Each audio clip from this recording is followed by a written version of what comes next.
আসলে এখনো গাড়ি আসেনি, বলছে এখনো 8-10 মিনিট লেট হবে। সবাইকে সকালের দিকে একটু পড়িয়েও দিতে হচ্ছে। পুজো দেওয়া আমার কমপ্লিট। সকালবেলা ঘুম থেকে উঠে থেকে একটাই চিন্তা, কি বলতো, আমার দাঁতে ব্যথা। উফ, কি বলবো তোমাদের। দাঁতে ব্যথা একমাত্র যাদের হয়েছে তারাই বুঝতে পারবে যে এই দাঁতে যন্ত্রণাটা কি মারাত্মক যন্ত্রণা। দাঁতে ব্যথায় না পাচ্ছি সারা রাত ঘুমাতে, না পাচ্ছি খেতে, না পাচ্ছি শুতে, না পাচ্ছি কোনো কাজ শান্তিতে করতে। আজকে লাউ ঘন্ট রান্না করব, তো লাউটাকে ভালো করে কালকে কেটে রেখে গুছিয়ে রেখেছিলাম। এখন লাউটাকে ধুয়ে লাউ ঘন্টটা বসাবো। আর আমার মেয়েকে দেখতে পাচ্ছি, দেখো কাণ্ডখানা। জল একবার এই বোতল থেকে ও বোতল, একবার ও বোতল থেকে সে বোতল করবে। তবু মেয়েটা কলে একটু বোতলটাকে পাতবে না। ওই যে কোমর নিচু করে বোতল পাততে হবে, উঠতে ভারী ভীষণ কষ্ট।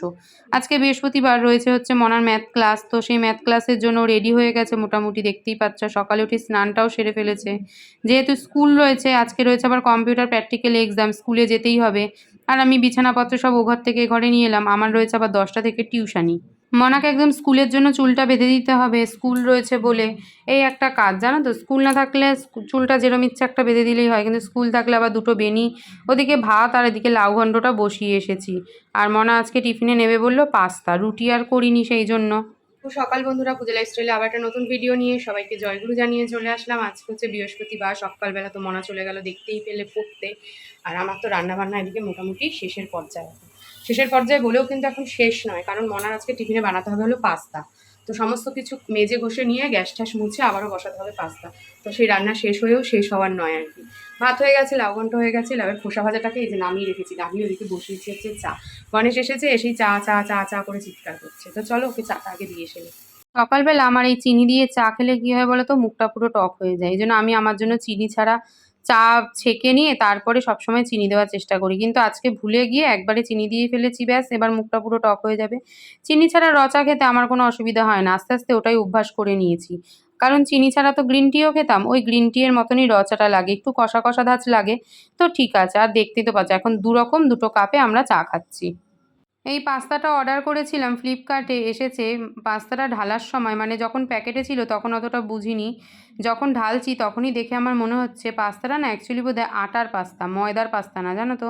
এই জন্য পাস্তাটা একটু বেশি যেন কালচে কালচে লাগছে। জানি না এটা রান্না করার পর আমার মেয়ে কীভাবে এই পাস্তাটাকে খাবে, কারণ ও তো আটার জিনিস একেবারেই পছন্দ করে না। আটা দিয়ে লুচি পরোটা খাবে না, এমনকি আটা ময়দা মিশিয়ে লুচি পরোটা করলে সেটাও কিন্তু ও খেতে চায় না। তবুও ওকে মানে নাচ বলেই আমি এখন পাস্তাটাকে করব, জানে পাস্তা করব, কিন্তু পাস্তাটা যে আটার এটা আমার একটা ধারণা মনে হচ্ছে। প্যাকেটটা দেখি ভালো করে পড়তে হবে। ভালো করে পেঁয়াজ ভেজে একটা ডিম দিয়ে করলাম। ওর অ্যালার্জি বলে এখন ডিম, চিংড়ি মাছ, কুমড়ো, বেগুন এই সমস্ত খাওয়া বন্ধ। তো ডিম তবু দিলাম, ডিম না দিলে ওর তো আবার টেস্ট হবে না। বলেছি ঠিক আছে, ডিমগুলো না হয় বেছে বেছে রেখে দিয়ে যাস, আর বাদ বাকিটা নিয়ে যাস। তো এইভাবে পাস্তাটাকে এখন রান্না করব। করে আমি মোটামুটি রেডি হব, রেডি হয়ে গণেশের সাথে আমি বেরিয়ে যাব। কারণ মনার আবার ছুটি আজকে একটু তাড়াতাড়ি দিয়ে দেবে, কারণ যেহেতু স্কুল রয়েছে সেই কারণে। এদিকে আমি তো রেডি হয়ে বেরিয়ে পড়েছি, আর বাইরে দিচ্ছে একটা হাওয়া, আর আমার মাথা প্রচণ্ড গরম, বুঝেছো। গণেশের সাথে হয়েছে একটু ঝামেলা। ভিডিওটা দেখতে থাকো, বুঝবে। মনাকে নিয়ে বেরিয়েছি, এখন আবার হালকা হালকা রোদ উঠেছে, আর এদিকে মনে হয় কাল বৃষ্টি হয়েছে, চারিদিকে জল জমে কাদায় কাদা। নিচ দিয়ে ট্রেন যাচ্ছে, মনা তাই সিঁড়ি দিয়ে ধীরে ধীরে উঠছে, ধীরে ধীরে উঠছে, নিচ দিয়ে ট্রেন যাচ্ছে। বাড়ি চলে এসেছি, আর আসার পর মনাকে সবার আগে ভাত দিচ্ছি। মনা হচ্ছে রেডি হয়ে গেছে। আর গণেশের সাথে কী নিয়ে ঝামেলা আছে জানো, ঠিক বেরানোর সময় উনি আমাকে জ্ঞান দিচ্ছে আমার জন্যই নাকি দেরি হয়। আমার জুতোটা বার করেছে, আমি বলেছি জুতোটাও বার করোনি, মানে আমি খেয়াল করিনি। বলে হ্যাঁ তোমার চোখে ছানি পড়েছে। বাড়িতে তুলে দিয়ে জাস্ট বাড়ি আসলাম, আর এসেই সবার আগে মাদু পেতে নিচ্ছি, কারণ 10টা বাজতে আর মাত্র 5 মিনিট বাকি। সবাই এক্ষুনি পড়তে ঢুকবে, সবার 10টা দিয়ে পড়া। সবার মোটামুটি 12:30, সরি 12টার মধ্যে ছেড়ে দিতে হবে, কারণ 2 ঘন্টাই পড়াবো। 12টার মধ্যে ছেড়ে দিতে হবে, কারণ সবার হচ্ছে এক্সাম, সবার এক্সাম দিতে যাবে। আচ্ছা বৃহস্পতিবারের পুজো দেবো, আজকে আমরা বৃহস্পতিবার পুজো দিতে সেই দুপুর 1টা-1:30টাই আমার বেজে যায়। কী করবো বলো, এখন আমি টিফিন খাইনি, টিফিন খাবো, টিফিনটা নিয়ে একদম বসবা। চুড়িদার এখন ছাড়বো না। ওই নাইটিটা তো ভিজে গেছে, সকালবেলা যে ছেড়ে রেখেছি ওই নাইটি আর আমি গায়ে তুলতে পারবো না এখন। তাই ভাবছি এই চুড়িদারটা পরিয়ে নিই, তারপর উঠে তো একবারে স্নান করেই নেবো। আজ হচ্ছে বেলা 12টা, আমি জাস্ট টিউশন করে উঠলাম। আমার চোখ মুখ মনে হচ্ছে আমার নিজেরই দেখতে ইচ্ছা করছে না, এত বাজে হয়ে রয়েছে।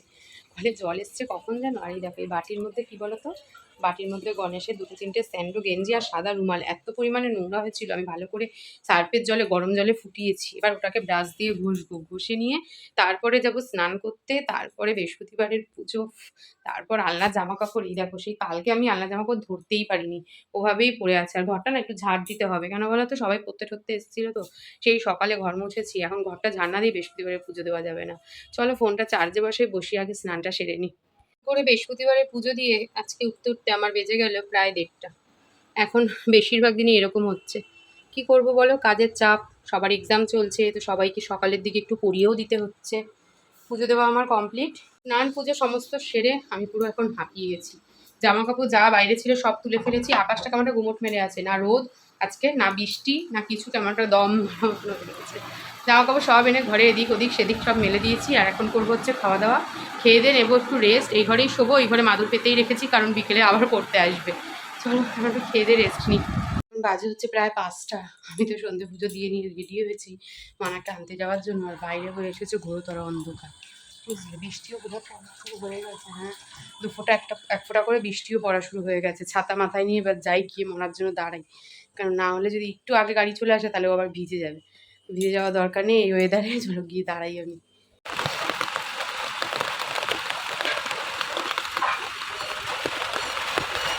বিকেল 4:45 নাগাদ আমি এসে এখানে দাঁড়িয়েছি, এখন বেজে গেছে প্রায় 5:30, বুঝলে। এখনও গাড়ি আসেনি, বলছে এখনও 8-10 মিনিট লেট হবে।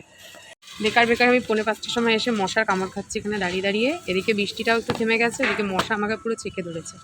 কি করি বলো, গাড়িতে ফোন করলাম, বলছে বৌদি 5 থেকে 7 মিনিট দেরি হবে, একটু বেরোতে আজকে দেরি হয়ে গেছে।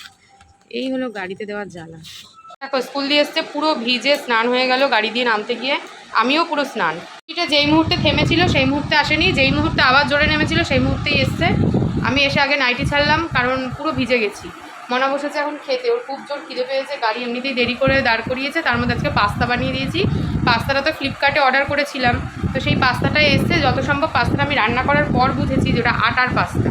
ঠিক আছে, আমরা তো সাধারণত দোকান থেকে যে পাস্তাগুলো কিনি সেগুলো ময়দার পাস্তা হয়, আটারও পাওয়া যায়, কিন্তু আমি কোনোদিন আটার কিনিনি। তো পাস্তাটা রান্না করার পর আমার একটু কেমন কেমন লাগলো, তারপরে যখন আমি প্যাকেটটা পরছি তখন আমার দেখলাম যে ওটা আটার পাস্তা। এবার তখন আমি আর মনাকে কিছু বলিনি, কারণ আমার মনে হয়েছে মনাকে বললে মনা আর আটার পাস্তা খাবে না। ওটা আমি তো বানিয়ে ফেলেছি না। এবার যখন আমি খেয়েছি তখন আমি বুঝতে পারছি, তখন তো মনে অলরেডি গাড়িতে উঠে গেছে। এখন স্কুল থেকে বাড়ি এসে বলছে, মা তুমি কি পাস্তা বানিয়ে দিয়েছো, আমি পাস্তা খাইনি। এবার সারা টিফিনেও কিছু খাইনি, আর এখন গাড়িও নিয়ে এসতে দেরি করে। এখন কী করবে বেচারা, এখন এই যে ভাত খেতে বসেছে তাড়াতাড়ি করে এসে। যে হলো রাত্রির 8টা, আজকে আর কেউ টিউশন পড়তেই আসেনি। তো মানে যখন পড়তে আসার কথা ছিল তখন বৃষ্টি সেরকম হচ্ছিল না, কিন্তু এখন নিতে আসার সময় যে পরিমাণে বাইরে বিদ্যুৎ চমকাচ্ছে, বৃষ্টি হচ্ছে না, এসে তারা বোধহয় ভালোই করেছে, কারণ প্রচণ্ড জোরে জোরে বিদ্যুৎ চমকাচ্ছে আর বৃষ্টিও পড়ছে। এখন বাইরে মুষলধারে বৃষ্টি পড়ছে, গণেশ তো এখনও বেরোয়নি, আর মনা আজকে এসে আর ঘুম দেয়নি, এসেই বই নিয়ে বসে গেছে, বলছে আমি পড়ে নিই, তাহলে তাড়াতাড়ি খেয়ে দিয়ে শুয়ে পড়বো। আসলে ওর কী হয় বলো তো, যে স্কুল দিয়ে এসে একটু ঘুমায়, দেখো একবার যদি ঘুমিয়ে পড়ে তখন তার উঠতে ইচ্ছা করে না, তখন বেশ অনেকক্ষণ ঘুমিয়ে নেয়, তারপর রাতে গিয়ে আর ঘুম আসতে চায় না, ওর খুব কষ্ট হয়ে যায়। এটাও কিন্তু কষ্ট, স্কুল দিয়ে এসে একটু রেস্ট নিচ্ছে না, পড়তে বসে যাচ্ছে, কিন্তু কী করবে বলো, কিছু করারও নেই। যাই হোক, এই জন্য ও এই নিয়মটা বার করেছে, স্কুল থেকে এসে আর ঘুমাবে না, ও একদম পড়াশোনা করে তাড়াতাড়ি ঘুমিয়ে পড়বে। যেদিন যেদিন ও স্কুল যাবে, বিশেষ করে যেদিন যেদিন বাড়ি থাকবে সেদিনের কথা আলাদা। গণেশ বাড়ি চলে এসছে, আজকে মনারও পড়া হয়ে গেছে, আর আমারও টিউশনই নেই, তাই আজকে তাড়াতাড়ি খাওয়া দাওয়া করে তাড়াতাড়ি শোবো। কাল আবার সকালে আছে মনার পড়া, আর আজকেও মনা ঘুম থেকে উঠেছে সেই 6টার সময়, আর সারাদিন তো আর শোয়া টোয়ার কোনো পার্টি নেই। আর এইখানে ব্যাকগ্রাউন্ডটা দেখতে পাচ্ছ, কত জামা কাপড় ঝুলিয়ে রেখেছে, সব জামা কাপড়গুলো কাচতে হবে।